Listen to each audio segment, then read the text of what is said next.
Hour has arrived. We'll call the meeting of the House Labor Committee to order. There is a quorum present, and members, you're going to find a copy of the minutes of the February 20th, 2019 minutes in your folder. Are there any additions or corrections? Representative Purcell, would you like to move the minutes of the February 20th, 2019? I'd be happy to move the minutes, Mr. Chair. Okay, any discussion on that? All in favor, say aye. Aye. Opposed? Okay, we've got the minutes approved. First on the agenda is House File 947, and I will move that House File 947 be re-referred to the Ways and Means Committee. We have the bill before us. Representative Mahoney, Chair Mahoney. We also have an A1 amendment. Any discussion on the amendment? Mr. Chair, I have a little technical piece to that amendment. No, I don't think, no, I don't. I do not. It's incorporated into here as far as I can tell. Having just come out of a committee. Chair Mahoney, are you contemplating an oral amendment? I am contemplating an oral amendment, Mr. Chair, but I am not finding it in my file. Chair Mahoney, I think Mr. Weeks can help us with that. That'd be great. Mr. Chair and members, the Department of Labor and Industry just had a small correction to the A1 amendment, and that would be on page 1, line 20, delete a person and insert an individual.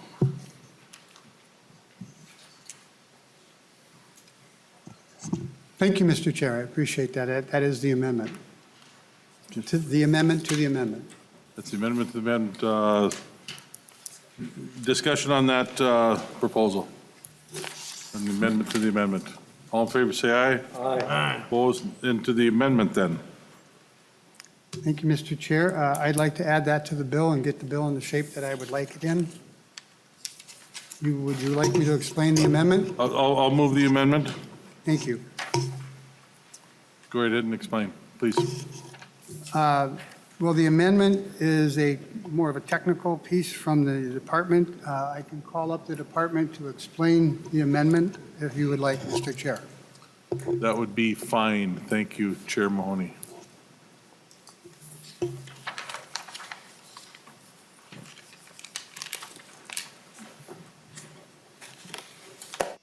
Welcome. Mr. Chair and members, my name is Kate Prushek. I'm the Director of Legislative Affairs at the Minnesota Department of Labor and Industry. The A1 amendment, as Representative Mahoney said, is a result of technical assistance provided by the department. The amendment deletes the definition of employer and instead adds reference to an existing statutory definition in Chapter 181.171. This is just a reference change. The bill continues to apply to employers with one or more employees in Minnesota and includes the state and political subdivisions of the state. It deletes the definition of wages and instead lists the form of remuneration in Section 3, which includes wages, salary, earnings, or commissions. And then it deletes vague language prohibiting requiring wage history to meet certain criteria, and it inserts language to better get at the intent of the subdivision, which is prohibiting employers from using wage history information received to determine future wages, salary, earnings, or commissions. Another change makes the civil penalty payable to the employee or prospective employee instead of to the department. And finally clarifies that affected persons are eligible for compensatory damages for lost wages in addition to relief awarded by a court. And Mr. Chair. Chair Mahoney. Because this bill is not in the governor's budget, this was just technical help from the department. Rather, to get the bill in language that is better, they are not supporting or opposing the bill. Although I think they should support the bill, but. So, Mr. Chair, the reason for 947, thank you. We need to have discussion on the amendment. Is there any discussion on the amendment as amended? Okay. Representative Fabian. Thank you, Mr. Chair. I'm curious to know what is Section 181.171. I'm sorry, I did not hear you. I said on page 2 of the amendment, 2.2, what is section 181, 171? Chair Mahoney. Page 2, 2.2 of the amendment. that is A1. the wage and hour laws section of the statutes. Chair Mahoney. 181? Yeah, that's the wage and hour sections of the state statutes.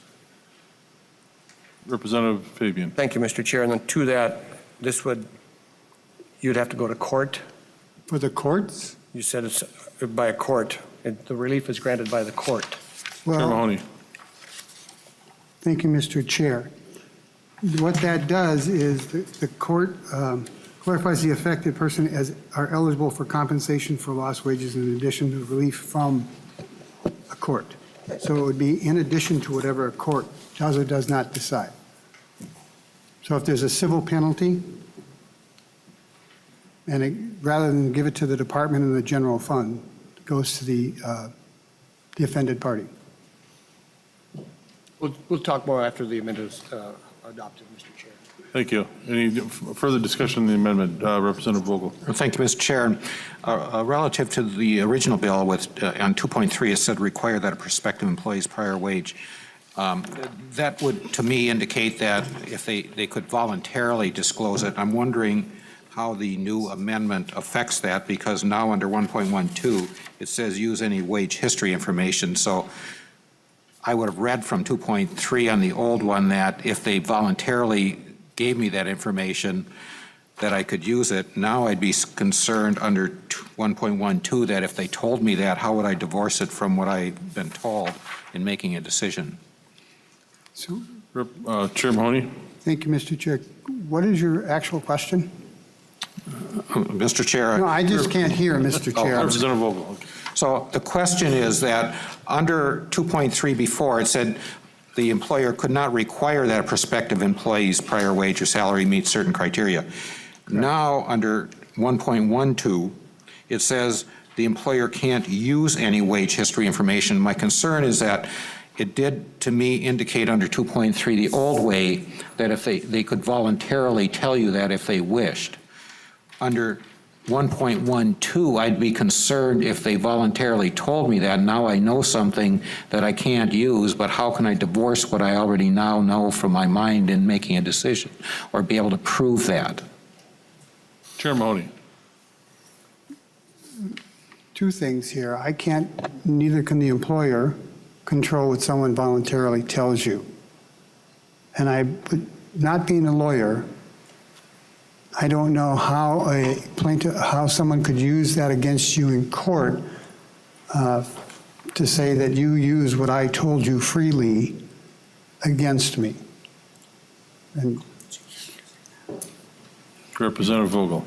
Thank you, Mr. Chair, and that's why I was asking for clarification, because when I say, use any wage history information, I now have wage history information.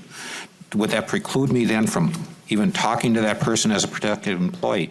That's the problem that I have with the use any, because now I have information that I can't use, and therefore I could be accused later of using that information even though it was voluntarily given to me. And I know it's a technicality, but I look at this stuff from an employer standpoint, and I know that I'm on the hook if some lawyer decides to come after me. Is there a question in there? So the question is, yes, how is that addressed? Is that the intent here, that the employer could not use any information, because if the information was voluntarily given, you would be using it because now you know it? So is that the intent of the legislation, or should the wording be changed so that it's more clear, so that an employer couldn't be held liable for something that they didn't intend to do? Chair Mahoney. Mr. Chair, technically they could. Thank you, Mr. Chair. Thank you. Any more discussion on the amendment? All in favor, say aye. Aye. Opposed? Okay, the bill's in the shape that the author prefers. Have at her. Mr. Chair, the basis, there is one testifier here. The basis for this amendment is that women get paid 83 cents on the dollar that a man does. And if you go to African American or a Latino or any person of color, it gets worse. It gets down to almost 40 cents on the dollar. There's no reason, and this is one of the reasons that that happens. Because you can say, oh, Miss whoever, how much did you make? And it perpetuates the fact that they are underpaid for the work that they do. And I don't think any of us want to see women get paid less than what they're worth. So that's how this bill is.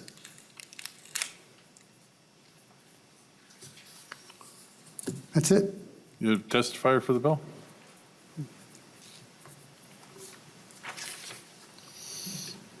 If you'd identify yourself and proceed with your testimony. Thank you, Mr. Chair, members, gentlemen of the committee. My name is Erin May Quaid. I am the Advocacy Director at Gender Justice, which is a legal nonprofit dedicated to achieving gender equity through the law. I appreciate the opportunity to testify here because this is a very it's a good bill that addresses a very urgent need we have here in Minnesota to close the gender and racial wage gaps. Women in Minnesota overall make about 83 cents to the dollar for every dollar that a man makes. And while this statistic alone is disturbing, it should shock us to know that Native women make 59.4 cents, Black women make 59 cents, Latinas make 53.3 cents. In other words, women of color in our state are earning slightly more than half of what white men earn. Women are being paid less on average than men because of outright discrimination and because subconscious biases and stereotypes often lead employers to perceive women negatively in negotiations and evaluations. This is particularly true for women and people of color who face not only gender but racial discrimination in our workplaces. When employers rely on applicants' prior salary in setting pay, pay inequities are perpetuated throughout the applicant's careers. If any prior employer in her work history paid her less than she would have been making than a white man, steered her toward a lower paying support position within a company when she was qualified to do other jobs, or she worked in previously worked in a female dominated profession where pay is disproportionately lower than positions requiring equal skill and effort that have been traditionally held by men, and caretaking is a really good example here. And the hiring employer asks what she was paid in her last job to set the amount they will offer her, the prior pay discrimination will always follow her, depressing her wages. Under the Equal Pay Act, a factor other than sex allows employers to pay people differently. It has to be legitimately related to jobs. But yesterday, the Ninth Circuit issued an opinion stating that that salary histories are, in fact, a sex-related factor, and using prior history of salary allows employers, I'm quoting here, to capitalize on the persistence of the wage gap and perpetuate that gap ad infinitum. Further, they note that, and I quote here, at the time of the passage of the Equal Pay Act, an employee's prior pay would have reflected a discriminatory marketplace that values the equal work of one sex over another. Congress simply could not have intended to allow employers to rely on these discriminatory wages as a justification for continuing to perpetuate wage differentials. These wage differentials still exist in our job marketplace today. I'm being short for you. Brevity is nice. House File 947 would encourage employers to de-bias their hiring process. If the applicant's prior salary isn't the basis for determining the compensation they offer an applicant, they will find job-related and market comparisons to determine what salary range that job function is worth to the company, not how a previous employer evaluated an applicant's value at a different company. A recent field experiment conducted by Georgetown and NYU Stern School of Business in 2017 found that a treatment group of employers who could not observe the compensation history of job applicants and a control group that could, in the treated employers group that could not ask about the salary history, they relied more heavily on alternative signals of productivity, they evaluated more applicants, and evaluated those applicants more intensively.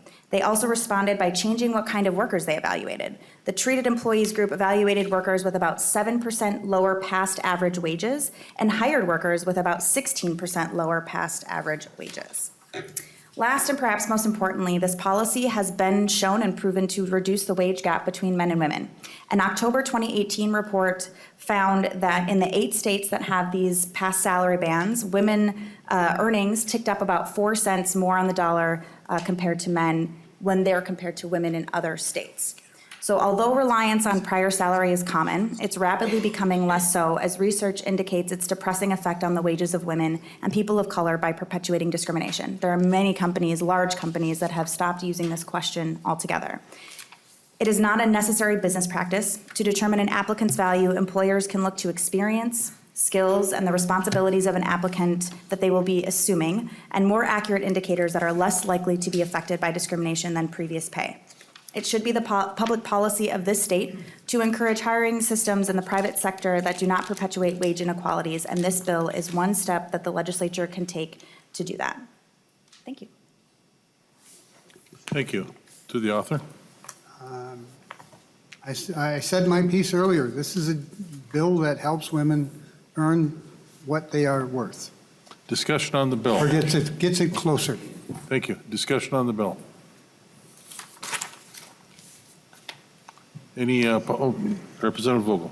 Mr. Chair, I have a concern that it could actually work to harm a person from the standpoint that if indeed they have done a good job and they are well above where you might think that they're going to be paid at this point in life, that they can't come in and use it as a negotiating tactic to get a higher wage than what was actually thought to be paid. And the example I would use is that you could have somebody with 15, 20 years experience that could come in and say they were getting $60,000 for this job. Somebody else comes in and they've been working 7 years and they're making $85,000 for the same job. I would look at that as if I was employing for that job, I'd like that employer to know that I'm making 85 because it separates me from that crowd and says, you know what, my past performance has driven a higher pay rate. It gives me a better chance of getting a higher salary and getting the job. Is there any way in this bill that somebody could volunteer that information and use it to their advantage when they have done well in life and been productive? To the author. Mr. Chair, we can dream up scenario after scenario after scenario. And most of the time, I did not ever hear anything such as that. But as I said, we can dream up a scenario. This bill comes to the Jobs Committee. You certainly can come and talk to me. We'll talk with the advocates. We'll talk with the department, see if there's better clarifying language. But again, I can dream up a scenario as well as the next guy, and I have. I don't see that scenario happening. Representative Vogel. Well, thank you, Mr. Chair, and I can actually attest that the scenario can happen because I've had it happen to me. And it put me in a position to actually offer the person more money because I knew what they were making where they were. I was going to have to attract them with at least more money, and it would have worked to their disadvantage had they not been able to tell me that. It would have worked to my disadvantage as well because I actually did end up hiring them, and I would have not had as good of employee as I had because I didn't know. But because I had some way of referencing what they had been performing at because the previous employer got them there, it gave them and me an advantage and made the company better off. So it isn't just a scenario of a might. I've actually experienced it myself, Mr. Chair. Well, Chair Mahoney, would you like to respond? Yes, Mr. Chair. You have one example. I can bring out 1,000 examples of women that have been paid less than men, less than what they're worth, because they did tell. I'll work for the thousands, you can work for the one. Any other comments on the bill? Anybody in the pub excuse me, Representative Fabian. Thank you, Mr. Chair. Representative Mahoney, as an employer, could you ask the question, how much do you think you should be paid? Representative Mahoney. I don't believe that this bill would prevent that. Okay. Representative Fabian. Thank you, Mr. Chair. I spent 35 years as a school teacher. My salary was public information. And you're considering hiring me, and you've seen my salary someplace. Have you sought my salary then under your bill? Chair Mahoney. What in your bill? The word that you're using is seek. You shall not seek. Okay? Chair Mahoney. Mr. Chair, Representative Fabian, I suppose that could be a problem. I don't think it is in a court because typically that will be in the newspaper. some point, your local newspaper is going to talk about teachers' salaries. The local news is going to talk about teachers' salary. So I don't think you would even have to ask. It would be public knowledge. And how could a court use public knowledge against you? Representative Fabian. Thank you, Mr. Chair. Well, it depends upon who your lawyer is, I guess. Chair Mahoney. You know, you got to love those lawyers, but you don't have to love them much. Any other input on the bill from the committee? Anyone in the public would like to comment? Share ideas on the bill? Okay. Seeing none, what's our motion? The motion is send this bill on its way to Ways and Means. All in favor, say aye. Aye. Opposed? Okay, it's on its way.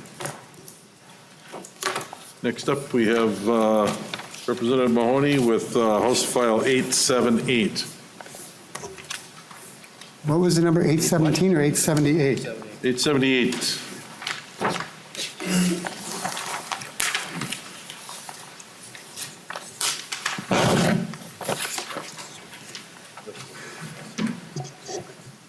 Proceed with the bill.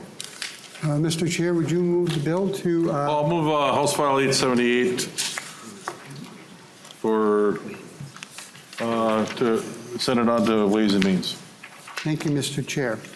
There is an amendment in the file, or there should be. A1. A1, 878A1. I'll move the A1 amendment. Mr. Chair, I have a small, this has been one of my more fun bills. I've had more people than I care to think of come talk to me about it. And it's been a bill that we've heard one way or the other for the last 6 or 8 years. I'm trying to move them forward, both sides, and they have made some progress. And the amendment, the one they have not made a progress on is on line 1.6, and it reads, page 1, delete line 20 to 22. I'd like to delete that line, Mr. Chair, in a verbal amendment. And what that is on the bill is, excuse me, it's retainage must be released within 30 days of the completed improvement date. It's the date that the advocates want to have everything paid by, and they're still working on that particular piece, and I intend to be more involved in the negotiations as we move forward, but that's a piece that no one can agree on just yet.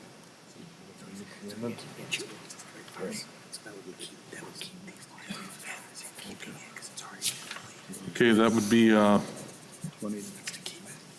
is this an amendment to the amendment to? Yeah.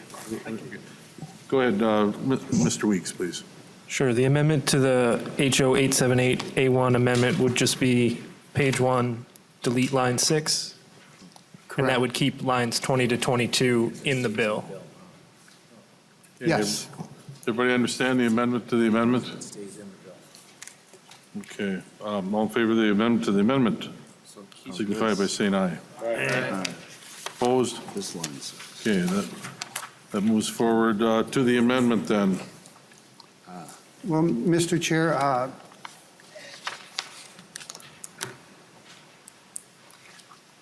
well, the amendment deletes a number of particular pieces and represents an agreement by the League of Cities and a number of other issues, other opponents, and the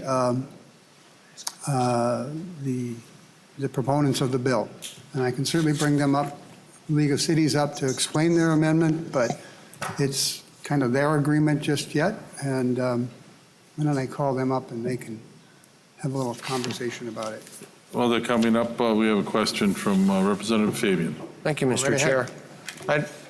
I'm trying to recall what rules you have with regards to amendments and so forth. Quite frankly, if I remember correctly, this amendment to the amendment would be out of order according to your rules. Which rule are you referring to? I don't have them in front of me, Mr. Chair, but Or the 24-hour the rule? 24-hour rule, excuse me. I mean, The history of this committee and several others, we always incorporated the author's amendments to the bills. So there's past practice. Mr. Chair, this changes the whole substance of the bill from my perspective. With all due respect, I mean, I was talking to some of the, I think Representative Mahoney referred to them, the advocates of this bill when he was doing his presentation, and I was told that this has been removed, the 30 days, and they're going to work on it moving forward. And quite frankly, Mr. Chair, I think this really substantially changes the bill. I've got information from county engineers in northwest Minnesota, and this is probably one of the largest sticking points in it. You may be, on that, you may be very well correct that it does change the bill substantially, but I'm going to follow through on past practice as far as allowing an amendment to the amendment from the author. And Mr. Chair, if I might. Chair Mahoney. Meeting prior to the committee, I informed the opponents to this particular bill, the advocates of the amendment, that we were going to take the 30 days out and we were going to continue to work on the bill. If the whole amendment has to go away to meet your rules, that's fine. We can do it in the next committee, but I would prefer to do this now so that no advocate or opponent to the bill can come back and say, oh, well, I want to change that. I would have the ability to say to the opponents, you agreed to this. We're not talking about that. We have to talk to the particular that are still left out. There's quite a bit that has been taken out of the bill to satisfy the opposition, but we can continue to talk about all of that. It'll just puts all the agencies in a tizzy again. Thank you to Chair Mahoney. I'm getting the sense that there's some negotiations that are going to go on between this committee and the next. Am I correct in that? Unfortunately, yes. Okay, Representative Fabian. Thank you, Mr. Chair.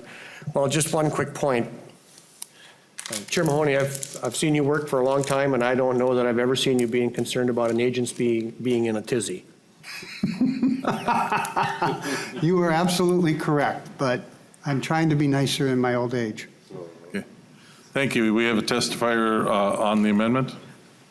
Mr. Chair, members, my name is Irene Gowan with the League of Minnesota Cities, and I believe the question was specifically to this amendment. Is that correct? Please proceed. So the amendment is something that we did share with Chair Mahoney in terms of just the things that are still remaining, largely are clarifications. Some of the language in the original bill is written in a way where you're not sure who has ownership for what.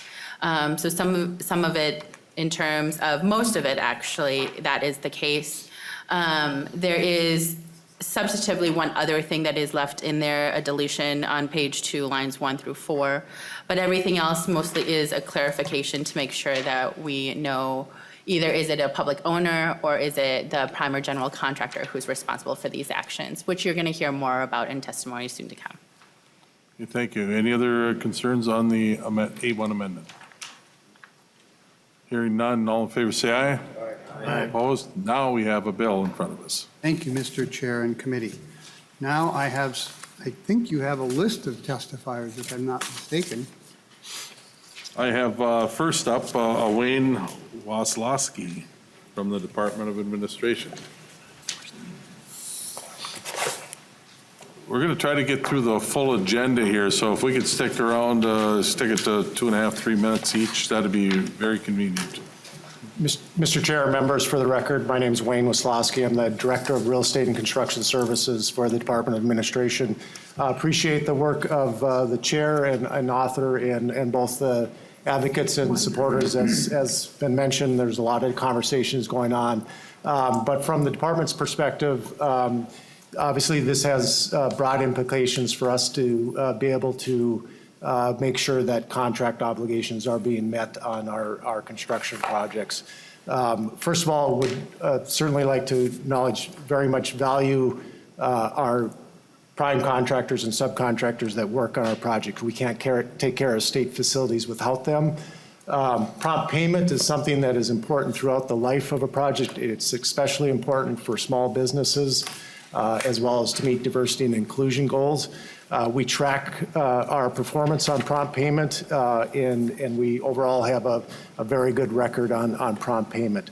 Retainage is an important tool on a project to make sure that important contract obligations are met, including punch lists that happen at the end of projects to get work fully completed, getting IC-134s, which is a statutory tax document that's required to be submitted before final payment is issued, as-built documents and owners' operations and maintenance manuals that explain to us how we're supposed to operate equipment. It's important from a facility management standpoint.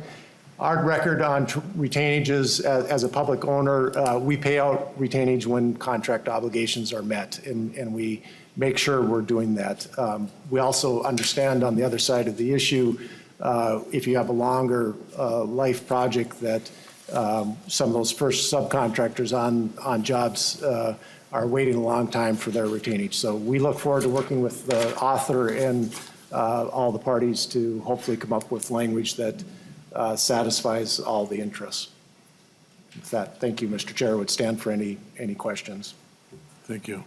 Any questions for that particular testifier? Hearing none, up next is Chris Bird, Benton County Engineer, followed by Laura Ziegler.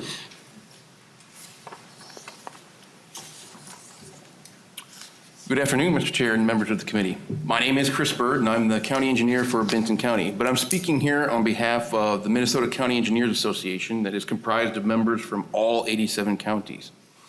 I'm here to testify in opposition to House File 878 in the manner it was originally written.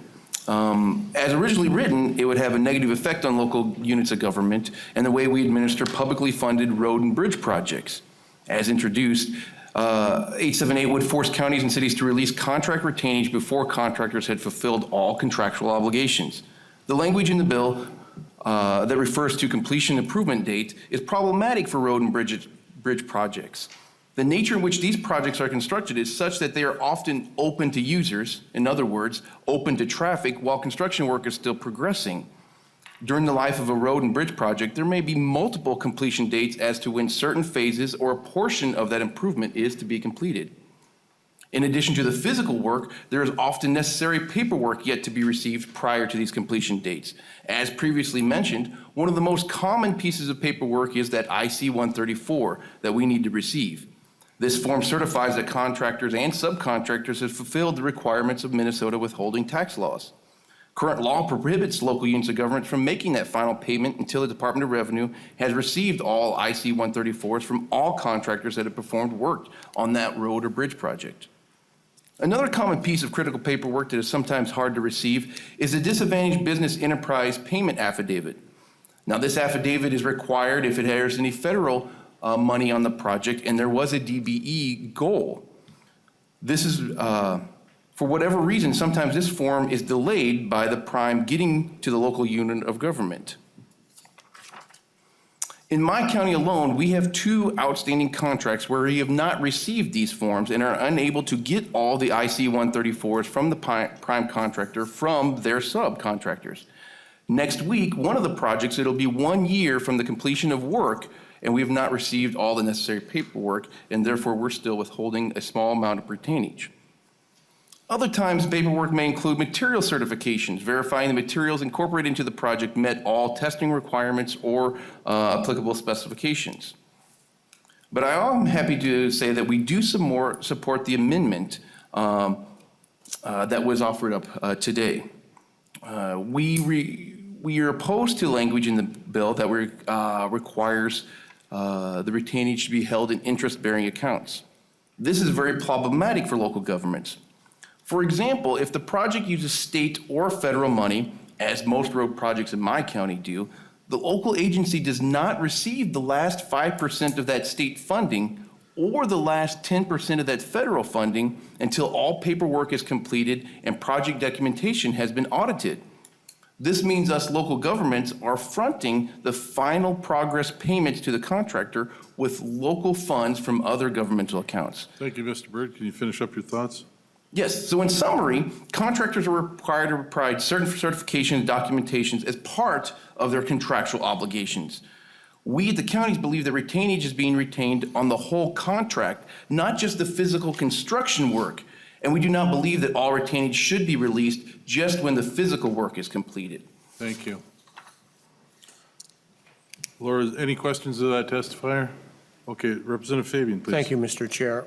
So to the amendment, with the amendment as amended, scratching, deleting lines 20 and 22, what's your position on the amendment now? I've talked to my county engineers up there. I've got a string of emails about the problems raised by just the 30 days.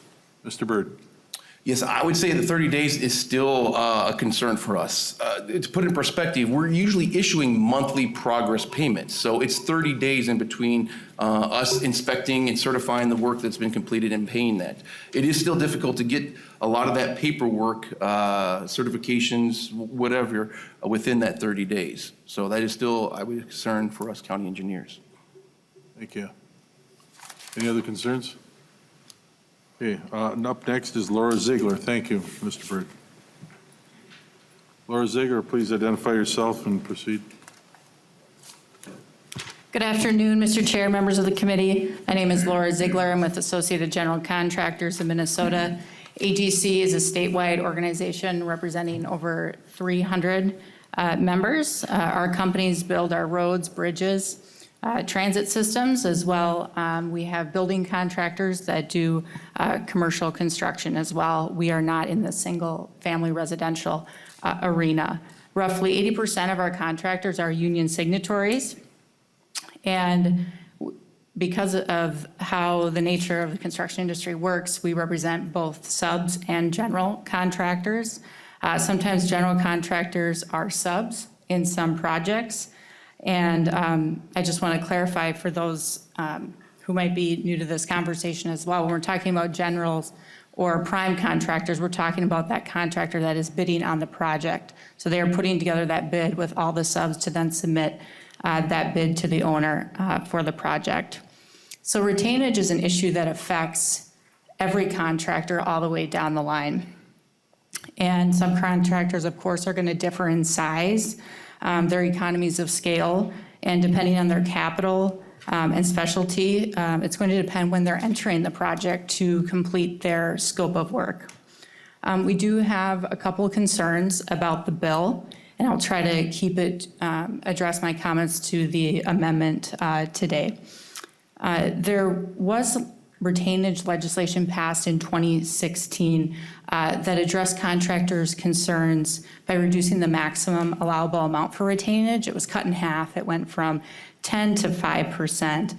And that 10% was especially burdensome to contractors, especially subs, that finished their work earlier in the project, but had to wait for the release of the retainage until the entire project was finished. So that overall was very helpful back in 2016. And we want to focus the conversation now on what's already been identified in that when the scope of work is completed, those lines 20 to 22 that we were talking about, that bar has been set at 30 days. That's where we'd like to focus the conversation. Because retainage is a flow down provision between the owner and the prime, we are the go-between as general contractors between the owner and the subcontractors.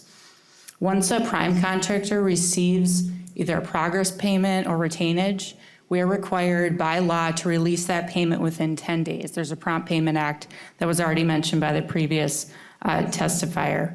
In short, the generals just don't want to be the bank. If generals haven't received the money yet from the owner, they don't want to have to come up with those remaining funds to then pay the subs. So we will work very closely with our partners in the ownership arena as well as our subs as we continue this conversation. Thank you, Ms. Ziegler. Any questions to the testifier? Okay, hearing none, we'll move on to Irene Kale from the League of Minnesota Cities, and next would be Mark Maloney.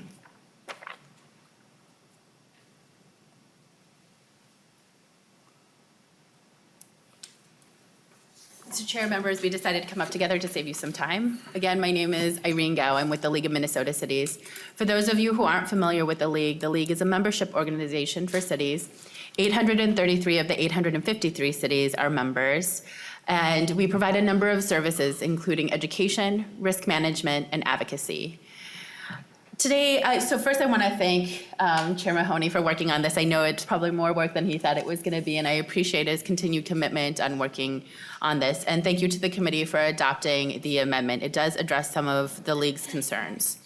Ms. Ziegler had already provided a bigger picture of how this works. I wanted to provide a bit of a picture on the public owner end.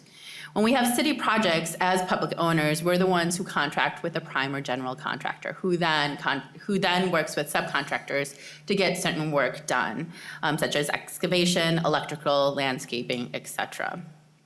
Retainage is held, as we said, to ensure that the work is complete.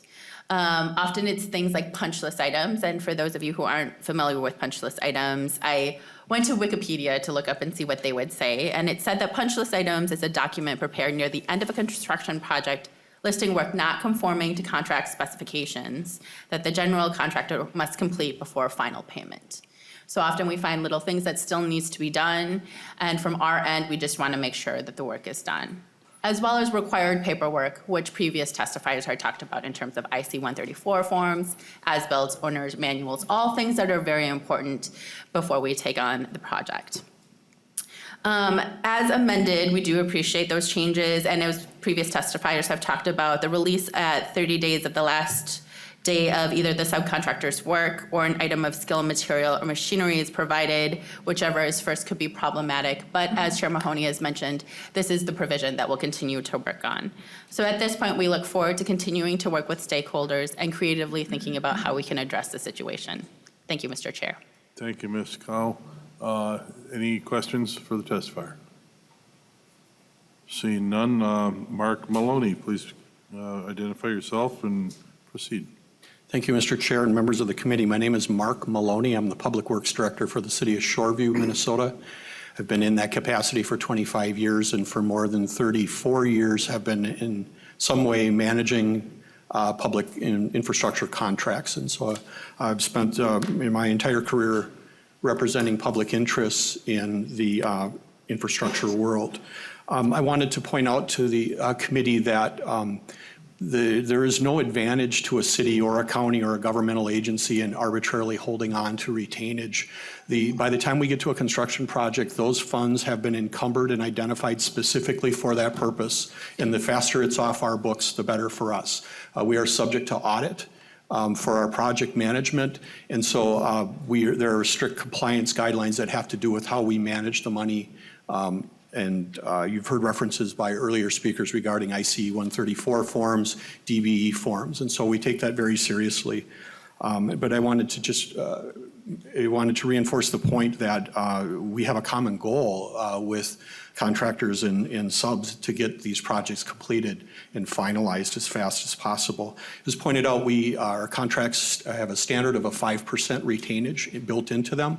It is the practice of my employer to actually reduce that percentage as the project goes on. We have no interest in arbitrarily holding large sums of money that aren't necessary to ensure the completion and compliance of the work. Over the course of my career, I have been involved with projects where it's been very difficult to get that final punch list finished.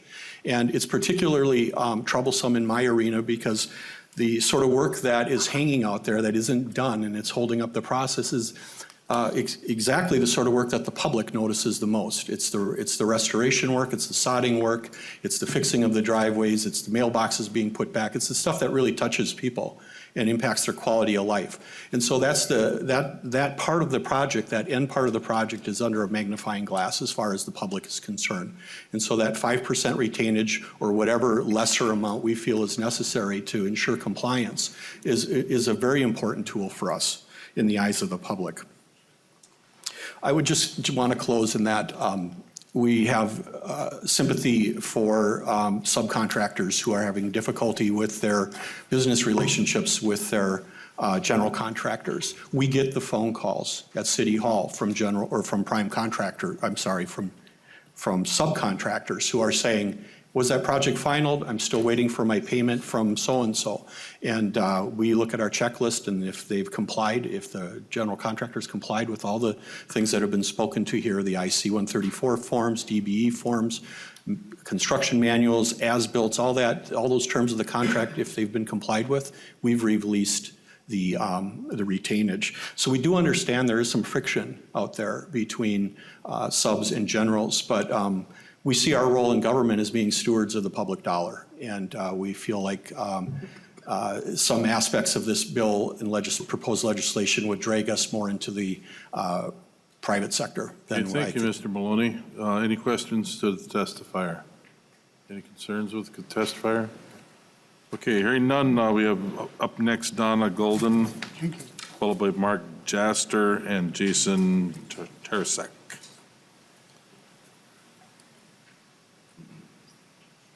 Please identify yourself and proceed with your testimony.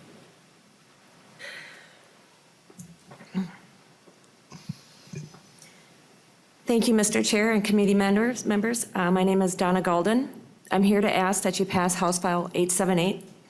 For the past 23 years, I've been a woman business owner of a small construction company, second generation taken over from my parents. I have 36 employees. My company worked on a public project in the Twin Cities where my retainage from an invoice from July 2013 was not paid until May 2018. That's over 1,700 days from my first invoice. All my paperwork was in, and I had no punch items left to complete. They told me there was an issue with an alarm system, and that was holding up my retainage, which had nothing to do with the work that we completed. After waiting that long, my profit margin on the job was completely gone, and each day I paid interest on my line of credit, and I paid my bookkeeper to keep making the calls to find out when we were going to get paid. Let me be clear. I would never expect to get paid if I hadn't completed all my obligations on the job. As you can imagine, this affected my ability to secure a line of credit from my bank because they do not take into account any receivables over 90 days when making a decision. This slow payment practice holds back my small woman-owned business from growing and creating jobs. It's been said that I should change the language in the contract during negotiations, but I don't negotiate the contract with the public owner. The GC does. What I do is perform the work, pay for the materials, labor, and insurance, and then act like the bank until they decide to pay me for my work. The current retainage practices need to be changed in Minnesota so small businesses can grow. Thank you, and I appreciate your time. Thank you, Donna Golden. Any questions to that testifier? Okay, moving on to Mark Jaster.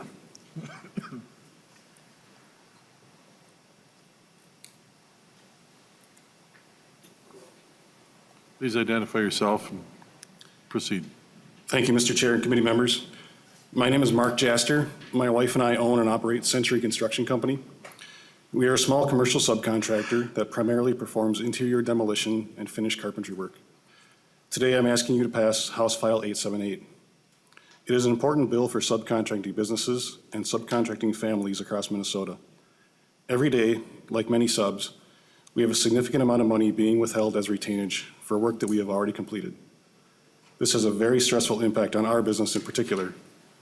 As a demolition contractor, we are typically the first subcontractor to go to work on a job, and almost always the first subcontractor to finish our portion of the job.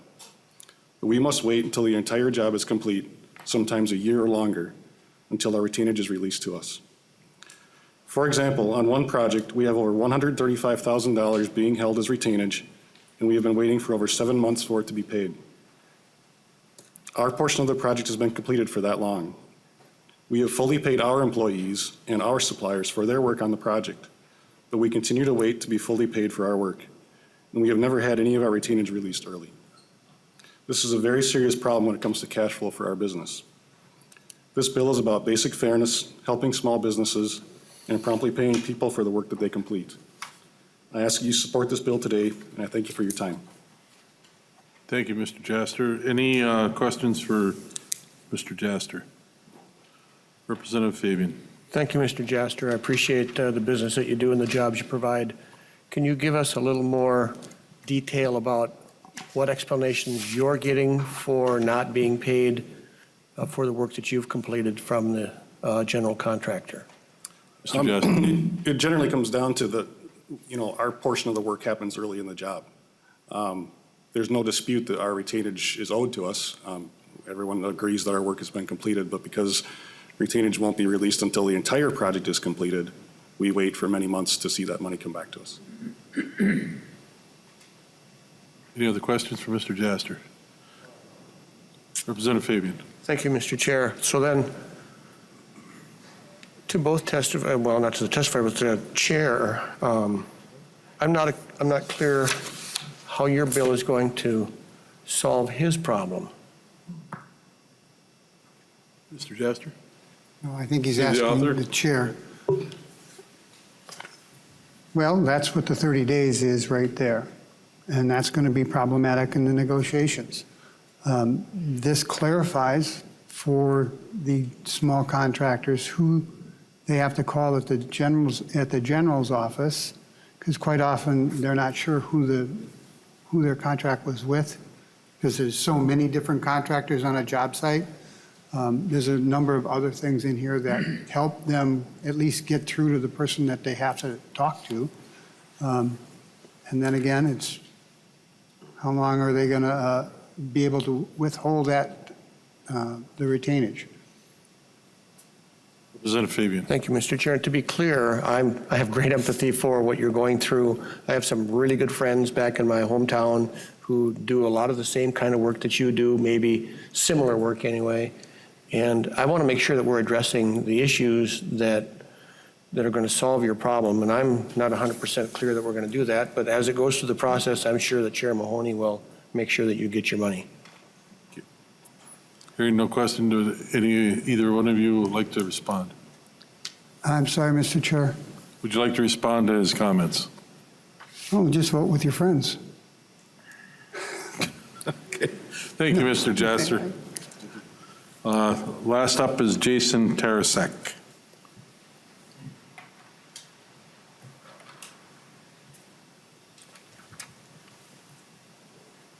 Please identify yourself and proceed. Mr. Chair, excuse me, committee members, my name is Jason Tarasek. I'm an attorney with a construction law firm called Thompson Tarasek Leo Halloran, and I'm also on the board of directors of the Minnesota Subcontractor Association. And it's true, the stories you've heard from people who work in this industry, subcontractors wait months and years to get paid in full for their work. That's because of this 5% retainage withholding. Retainage is withheld, it's allowed because we have a statute that says it can be withheld. But the problem is that the statute never says when the retainage must be paid. Typically, subcontractors only get paid their retainage after the general contractor's scope of work is complete. But the problem with that is that's often months or sometimes even years after that individual subcontractor's scope of work has been finished. That's a huge cash flow problem for small businesses. It often is their profit margin on a job. But House File 878 attempts to address this problem. In particular, it says if retainage is withheld, it's going to be the same for everyone. It also says retainage can't be withheld to ensure warranty work, because that's what warranties are for. Rather, retainage is there to ensure that the work itself is completed. But once the work is finished, the money should be paid. The bill also says, and I recognize this is up for debate, that the retainage must be paid within 30 days after the, quote, completed improvement date, end quote. That completed improvement date is the last day an item of skill, material, or machinery is provided, and it comes out of the mechanics lien statute. That's a term used in that statute, section 514.08, which is established law, and it also makes common sense.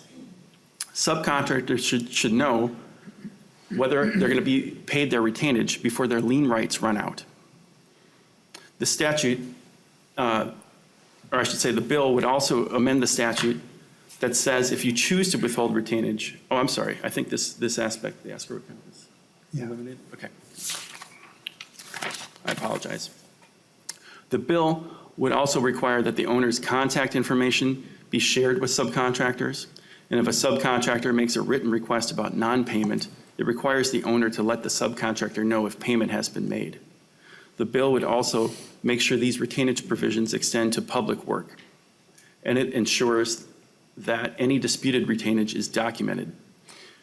We're happy to continue working with all parties interested in this bill, but we ask that you support the bill as amended today. Thank you for your time. I'd be happy to answer any questions. Thank you, Mr. Tarasek. Any questions for Mr. Tarasek? I do. We heard from a previous testifier that I believe she had 36 employees and she had mounting legal fees and credit problems, exhausting her credit at the bank. And I'm just wondering, for these subcontractors that don't have those deep pockets, I'm just wondering, what's the bankruptcy rate for subcontractors in the construction industry in Minnesota? If you've got a number, fine. If not, maybe at the next committee stop, we'll hear something like that. Yeah, I'm sorry. I don't know the answer to that specific question, but I can tell you that the subcontractors are the ones out there actually performing the vast majority of the work. The general contractor oversees the work, and so the subcontractors are, it's typical that they'll only have a handful of employees, 2 or 3 or 4 at that. So, you know, this money might be chicken feed to a general contractor, but it's really important to a subcontractor that's relying on that to pay the bills. Thank you. Any other questions for Mr. Tarasek? That's it for testifiers. Anyone from the public wish to weigh in on this bill? If not, questions to the author. Hearing none. 878, the motion was, oh, excuse me. Representative Fabian. Thank you, Mr. Chair. I looked in my folder and I found my committee rules. Number 5, it says all substantive amendments need to be to the CA 24 hours in advance. Number 6 says minor oral amendments will be allowed. Mr. Chair, I think that, and again, I want to work on the bill. I want to solve the problem, but I've heard Speaker Hortman talk about procedure and process, and from my perspective, I think we're setting a bad precedent today by taking the oral amendment. And again, I repeat, I want to help solve the problem, but I think we're going about it in the wrong way. We've talked a lot about the public and transparency and making sure that people know the bill as it was, amendment as it was posted with the 24-hour rule gave people a pretty substantial idea of what was going to be brought to the committee today. And I'm going to vote for the bill, but I'm opposed to the process. So noted. Final comments, Mr. Chair? This seems like a small problem for most people when you stop and think 5%. But take it in the context that there's almost $10 billion worth of construction in the state of Minnesota. And they should have done the math before, but that's a lot of money. And most of these are small and mid-sized contractors. Is the bill perfect right now? No. Will it be when it's passed? I doubt it. But we need to get closer to a place where we can help these small businesses stay in business, whether they're, whatever they're doing, whatever kind of construction they're doing. So I can be abrupt, and I apologize for that, but I hope you'll trust that I will continue to work and draw both sides together to try to find some compromise. This is just not fair to these small contractors having to wait a year, sometimes more, to make sure the grass is grown. And somebody put it down in the fall, and they didn't get paid because they couldn't be assured that that grass was going to grow in September and in the spring. So I will continue to work on this. I give you my word, and I will.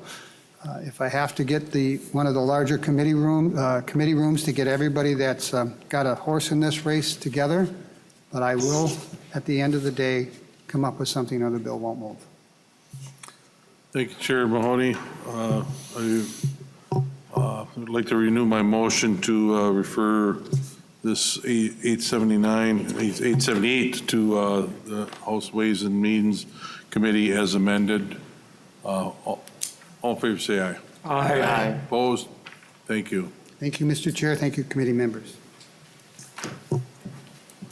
Representative Brand.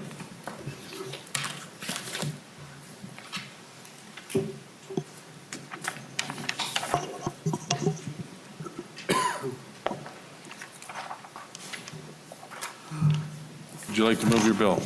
Yes, Mr. Chair, I'd like to move my bill, please.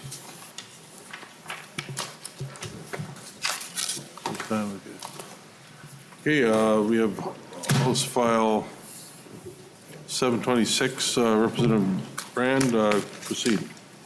So the bill's a pretty small bill, but what it does is it actually puts together a group of stakeholders across our state to address concerns with the affordability of housing in our state.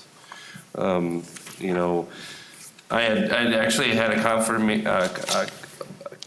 conference call recently with Senator Matt Little, who's actually the architect of this bill by himself. Nobody's pushing this bill, no outside or inside lobbyists or anything like that. He's a former mayor in Minnesota, and I'm a former city council member myself, and so I just remember back to those years of talking about housing and trying to build housing in St. Peter, where I'm from, and the costs associated with that, and trying to make things work. And I just know that we've had conversations with our building inspector, we've had confirmation, we've had conversations with a lot of different folks, and it keeps coming down to the contractors are saying the same thing that a lot of other people are saying, and that's that it's expensive to build in the state of Minnesota.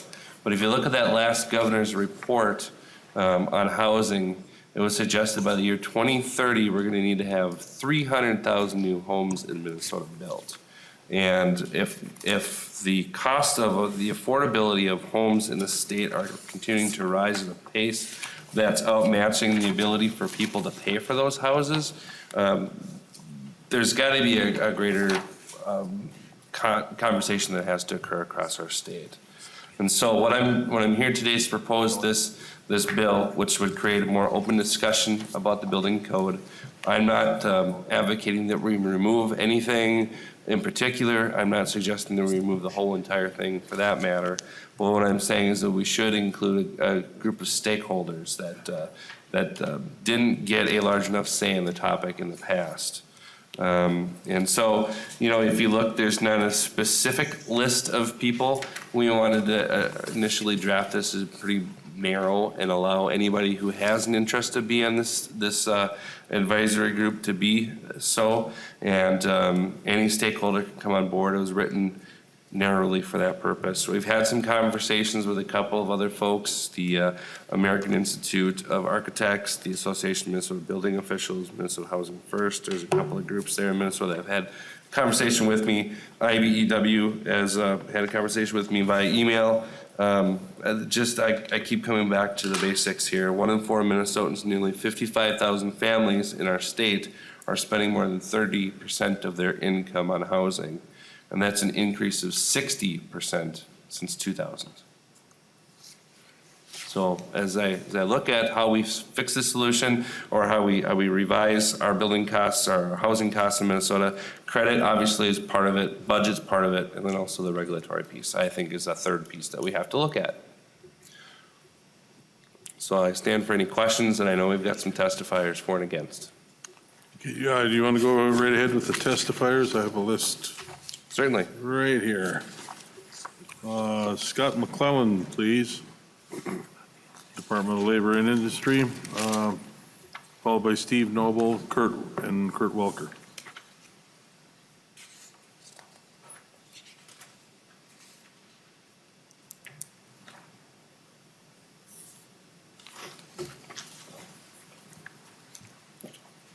Good afternoon, Mr. Chair and committee members. My name is Scott McClellan.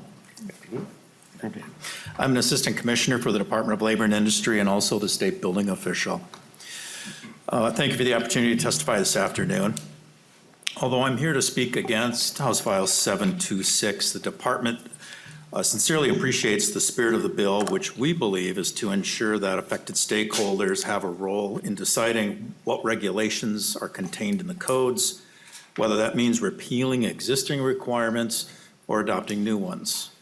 And as Representative said, I have met with Representative Brand last week to discuss the bill and to explain what the department has already been doing, what I believe achieves the author's intent without the need for additional legislation. So I'd just like to very briefly explain to you how the construction industry has just concluded a very extensive process of evaluating each of the codes adopted by our agency. The handout that's being circulated to you right now is a brief excerpt from a 66-page report by the Construction Codes Advisory Council on their recent review about a year ago of both newly proposed and existing codes.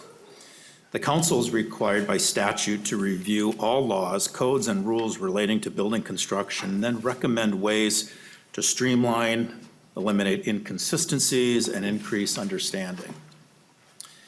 As you receive that handout, on pages 4 and 5, there's a list of the members of the advisory council that represents the construction industry. Pretty broad representation, so I'd just like to bring that to your attention. However, the council selects other uniquely qualified people in the construction industry to serve on the technical advisory groups, or TAGs, to study the codes in more detail. And beginning on page 6 of your handout, there's several pages there, but it lists 10 different technical advisory groups that were established by the council to determine what should be included in the new codes that we're slating for adoption in 2020. Each of these groups have met many times and spent countless hours over the past year studying, discussing the codes, what should be contained in the codes. And as you can see on these pages, the numerous stakeholders that are highlighted in yellow there, again, represent quite a few people in the construction industry that participated in this process. And some testaments to the success of this process are 2 letters we received, one during the actual review process, that's contained in the back of your packet there, and the other one we just recently received from a contractor. And I'd encourage you to review the highlighted remarks there. My hope is that after listening to today's testimony and reviewing what I've shared, that you would conclude that the intent and spirit of the bill is being accomplished in an environment where all of the impacted stakeholders currently participate and have a voice in what gets repealed or added to our codes, therefore not requiring additional legislation to repeat that effort. That concludes my testimony, and I'd be happy to answer any questions. Any questions for Mr. McClellan? Stick around. Oh, Representative Fabian. Thank you, Mr. Chair. Mr. McClellan, on the very first page where you have the yellow highlight, the Minnesota Legislature requires the Commissioner, Department of Labor, to review. Do other states require that same review? Mr. McClellan. Mr. Chair, Representative, do other states require that similar review? You're referring to other states? Many states are set up differently. Many of them have some sort of a board or council that weighs in on it, sometimes authoritatively. Our Construction Codes Advisory Council is just that. It's advisory in nature, and they advise the Commissioner of Labor and Industry as to what they recommend should be included in the rulemaking process. Thank you. Representative Fabian. Thank you, Mr. Chair. And then on pages 4 and 5, where you talk about the advisory council members, okay, where I look at addresses, and I recognize that associations represent entities from all around the state. I really don't see any representation except for organizations or associations that represent, I'll say, northern Minnesota. I hope that, Representative Brand, when you bring your bill forward, that you will look for, and I noticed in your bill, you kind of give some general outlines here, guidelines, but I hope that you will actually seek out statewide representation from both small and large builders. Mr. Chair, can I respond? The intent is to just have it as an open call. And so far, we've actually been getting both in my office and then in the Senate as well, we've been getting associations and different organizations who have expressed exclusive interest in this bill and also being participants. Okay, thank you. Next testifier up would be Steve Noble. I'm not Steve. Nope. And I'm not Kurt. Not Both Lisa. of them supplement their income during the winters being, they remove snow for a living when they're not building houses.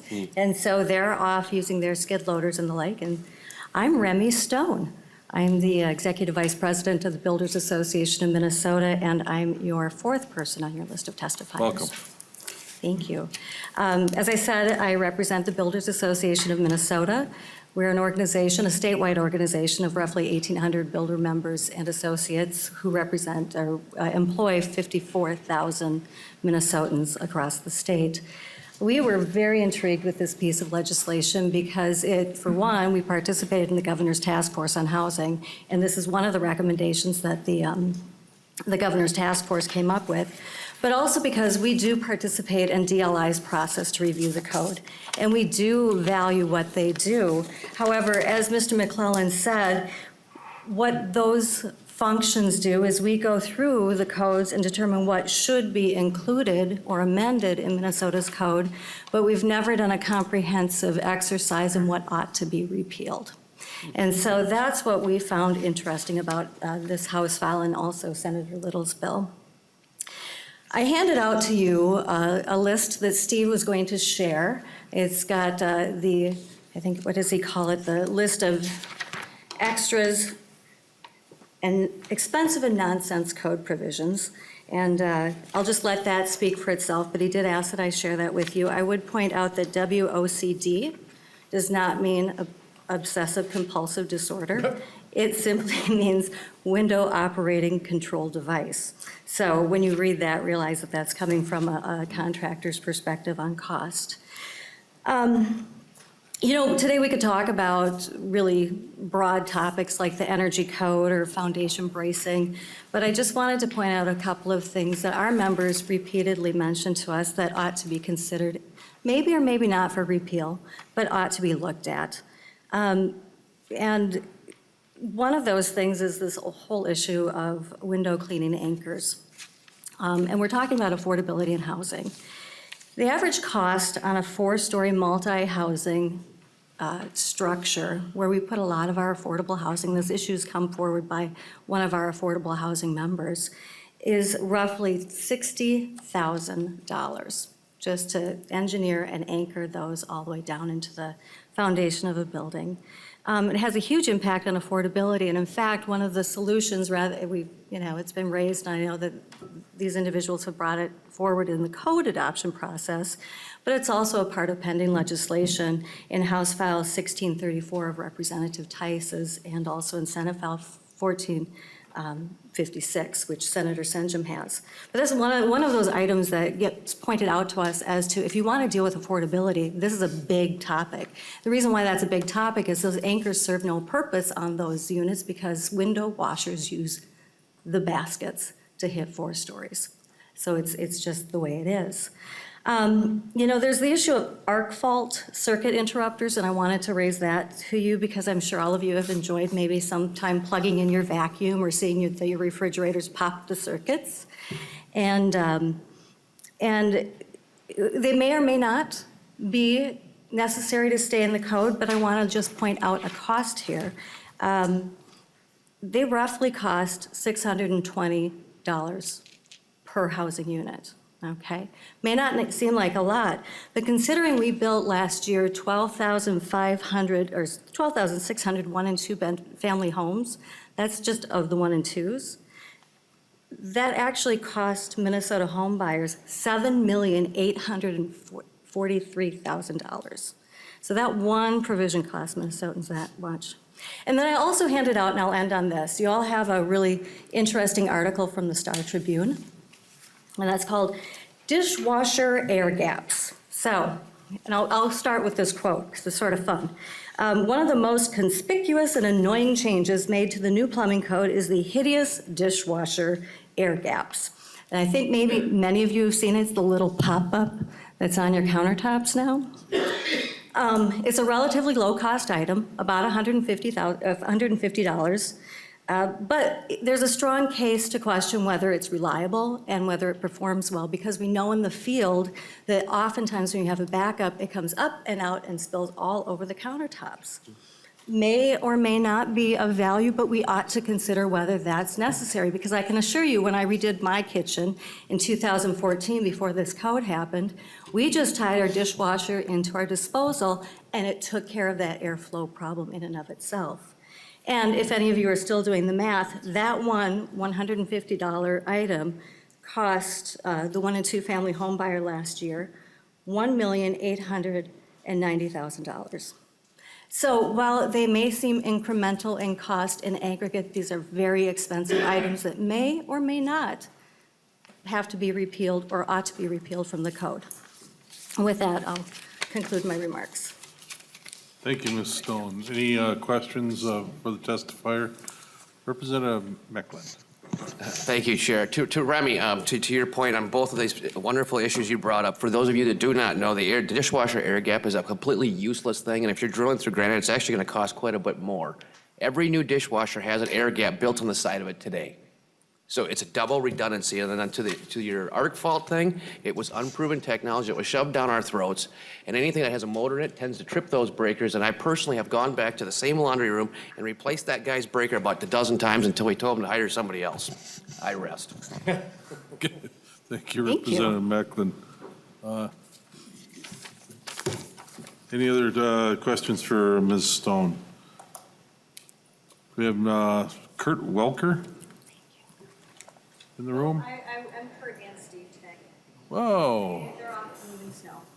Thank you. Okay, how about Nick Erickson? Hi, thank you. My name is Nick Erickson. I'm the Regulatory Affairs Manager for Housing First Minnesota. And I want to thank Representative Brand for bringing a housing affordability issue before this committee. There's been a lot of talk lately about housing affordability and how it's eroded.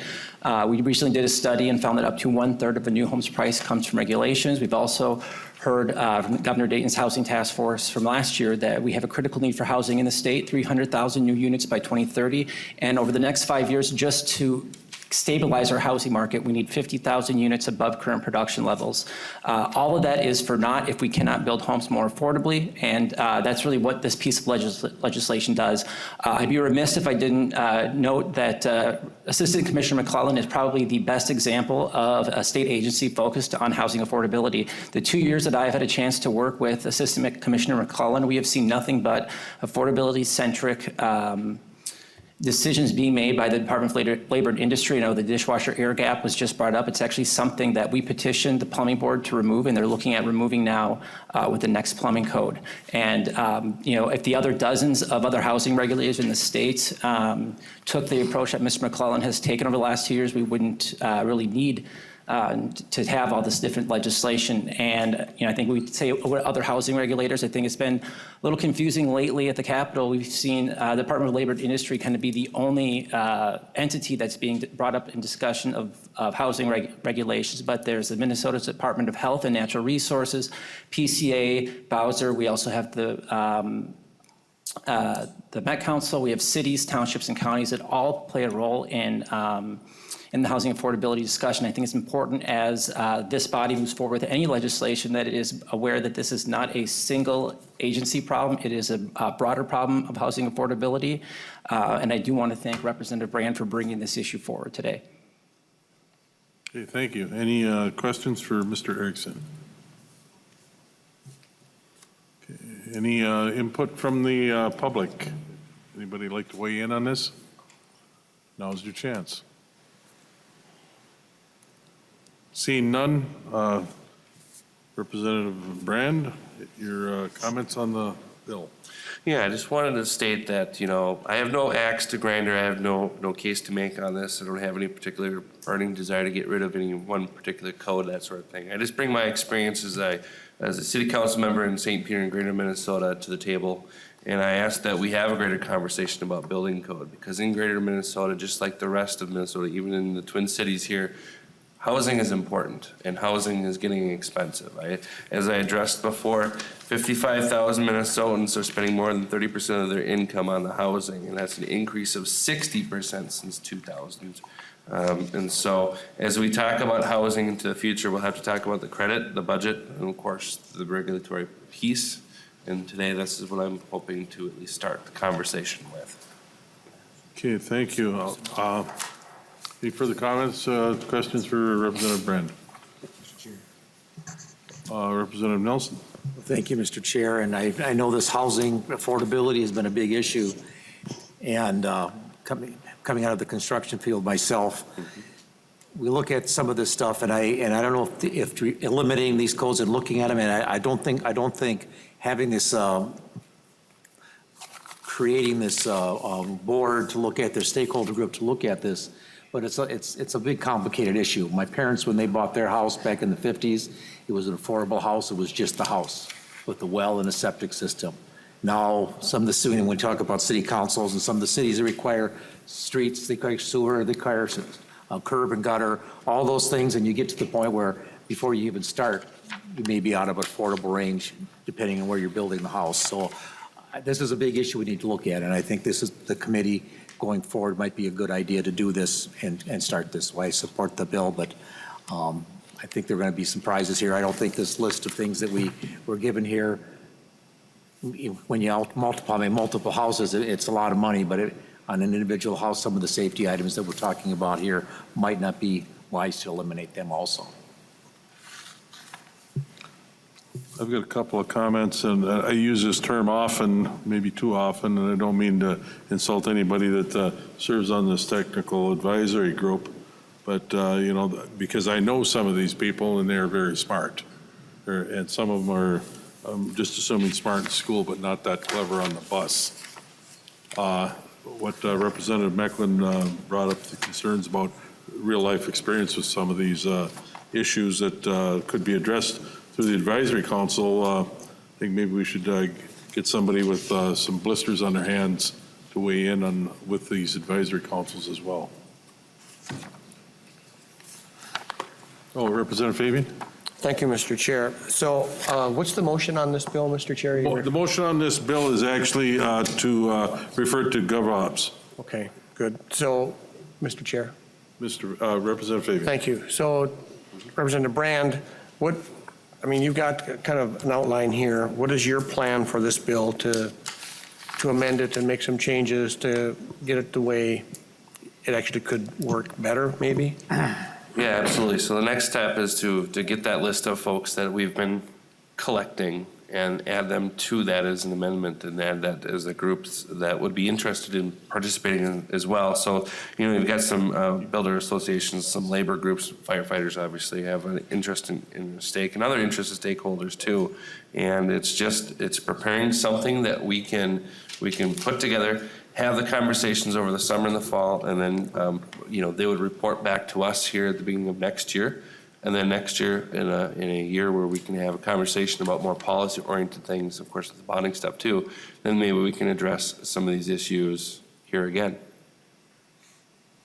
Okay, Representative Brand, thank you for the bill. Any further comments? Representative Fabian. Thank you, Mr. Chair. And I'm guessing that to put together a stakeholder group, there's going to be a fiscal impact at some point. Have you asked for some sort of a fiscal note? Representative Brand. No, I have not. You know what, actually, I take that back. I did actually send that in. So we're waiting for the report to come back. Thank you. Yep. Thank you. Any other questions? Representative Mecklin. Briefly. Thank you, Mr. Chair. Representative Brand, would you be open to entertain the idea you have to review building code? Would you be willing to maybe add in there as end regulations? Representative Brand. Well, I think this is just an open discussion, and so I would think that they would want to have, you know, I don't want to give the stakeholders too much direction without enough leeway. And so it might turn out that there would be a regulation or so that would be discussed about ending. And then that would be brought back in a report. Then we would actually have to make that move to do that. But I mean, it would be good information for us to know exactly what the industry is thinking. Bottom line is, I want to make sure that housing is not unsafe, but there are obviously things been pointed out where the cost of the house itself is perhaps unattainable for a lot of folks because it's out of reach with these little additional things here and there being added to the total price. Okay. Thank you. Any other questions for the author? Thank you. I'm going to renew. Would you like to renew your motion to refer 726 to the GABOPS. Yes, Mr. Chair. Okay, all in favor, say aye. Aye. Opposed? Okay, you're on your way. Thank you, Mr. Chair. Thank you. We've only got 6 minutes to get to 879, so we'll push that back until next week. But we need to recall the minutes from February 20th. The minutes say we started at 3:31, we started at 2:31. So I'm going to make a motion to recall the minutes from 2:20 and make the changes to the minutes. All in favor, say aye. Aye. Okay. We'll make, minutes are now in front of us. Let's make the change on the time starting to 2:31. Any questions, any further questions on those minutes? Hearing none, all in favor say aye. Aye. Opposed, okay, they're reapproved. We're adjourned.